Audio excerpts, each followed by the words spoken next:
Party ఈయనే zero అవుతుంది. ఇప్పుడు బీఆర్ఎస్ పార్టీ మన కూడా ఫ్యూచర్ డౌన్ ద లైన్ ఉండాలి అనుకుంటే రైటియస్నెస్గా మాట్లాడాలి. వీళ్ళు ఇలా రామ్మూర్తి అన్న మాట్లాడుతున్నట్టు కక్షపూరితంగానే చేస్తున్నారు. ఒకవేళ కక్షపూరితంగా చేస్తే అక్కడ సుప్రీంకోర్టులో హైకోర్టులో మార్చి వాట్లు పడాలి, కానీ వాళ్ళకి ఎందుకు పడుతున్నాయి? టెక్నికాలిటీ ఇంతే.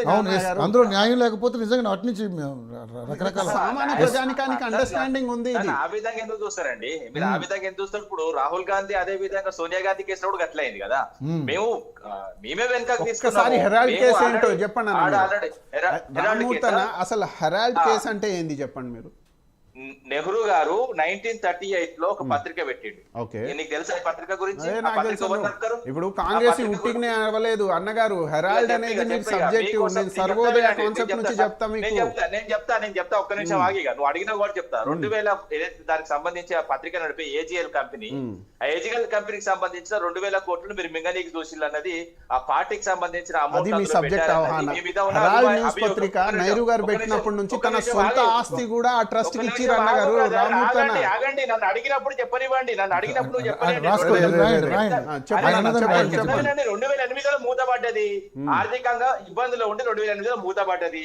ఏదైతే 2016లో మనం మీరు డిజిటల్ రూపం తీసుకొచ్చిండ్రు. ఆ తీసుకొచ్చిన క్రమంలో ఏం జరిగిందంటే ఆ ఏదైతే నేషనల్ హెరాల్డ్ పత్రిక నడిపే ఒక కంపెనీకి సంబంధించిన ఏజీఎల్ కంపెనీకి సంబంధించిన ఆస్తులు మీరు కొట్టేయాలని మీ పార్టీకి సంబంధించిన అమౌంట్లు అందులో పెట్టారన్నది మీ అభియోగం.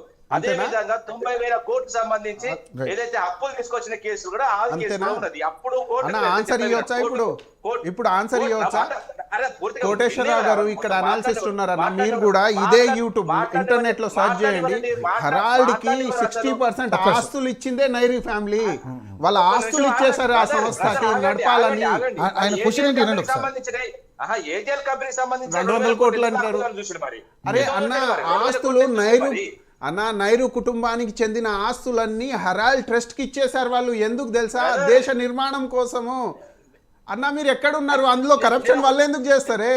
మీరు బీజేపీ బీఆర్ఎస్ దోస్తానాలో మీరు సబ్జెక్ట్ డైవర్ట్ చేస్తున్నారు. ఇప్పుడు అనాలిసిస్ గారు చెప్తారు, కోటేశ్వరరావు గారు చెప్తారు. తప్పు. దానికి సంబంధించి నడపడం మీద మీరు ఆస్తులు ముందుకోవడం చూసిండ్రు. అది కంప్లీట్ దొరికిండ్రు అడ్డంగా. దొరికిన తర్వాత కోర్టులో మీరు వెళ్తే కూడా కోర్టులో కూడా చుక్కెదిరైంది. సేమ్ ఇప్పుడు ఏదైతే మీరు ఏమైనా మాట్లాడుతున్నారు ఇంకా అది కరెక్ట్ కాదు బ్రదర్. ఏదైనా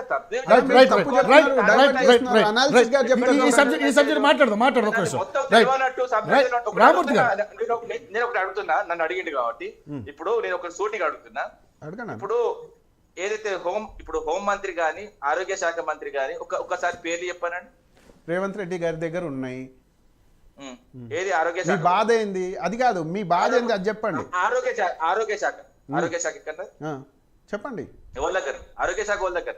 అన్న మీ బాధ ఏంది? ముఖ్యమంత్రి గారి దగ్గర ఉందని చెప్తున్నారు కదా. ఆరోగ్య శాఖ ముఖ్యమంత్రి దగ్గర లేదండి. దామోదర రాజు నరసింహ చెప్పండి. దామోదర రాజు నరసింహ చెప్తా వినండి. వీళ్ళు చెప్తా అసలు ప్రభుత్వం పనిచేయట్లేదు. స్లీపింగ్ పిల్లలు. విద్యాశాఖ మంత్రి ఆయన దగ్గర ఉంది. ఆరోగ్య శాఖ మంత్రి దామోదర రాజు నరసింహ. హాస్పిటల్లో డెంగ్యూ మలేరియా ఇవి వచ్చి చనిపోతున్నా కూడా ఒక్కసారి ఇప్పుడు హాస్పిటల్ పరిస్థితి ఘోరంగా ఉన్నదండి. ఇప్పుడు యోయో టీం అందరం కలిసి 42 lakhs member BRS last 10 years లో ఉన్నప్పుడు రామూర్తి 16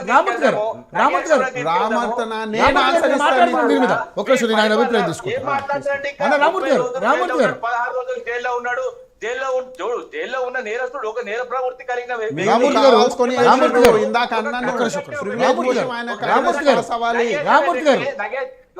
నగేష్ అనే వ్యక్తి కాంగ్రెస్ కు సుదీర్ఘంగా పనిచేసినాడు. రేవంత్ రెడ్డితో పోలిక నేను చేయను. ఎందుకంటే ఆయన వేరు ఈయన వేరు. రేవంత్ రెడ్డి ప్యూర్ కాంగ్రెస్ కాదు. ఏదైతే బీజేపీని పట్టుకొని పాకులాడుతున్నాడు పదవిని కాపాడుకోవడం కోసం ఏదైతే చంద్రబాబు త్రూ పోతున్నాడు తప్ప రాహుల్ గాంధీ పోయినా కూడా టైం ఇస్తున్నాడు. నువ్వేం మాట్లాడతావన్నా?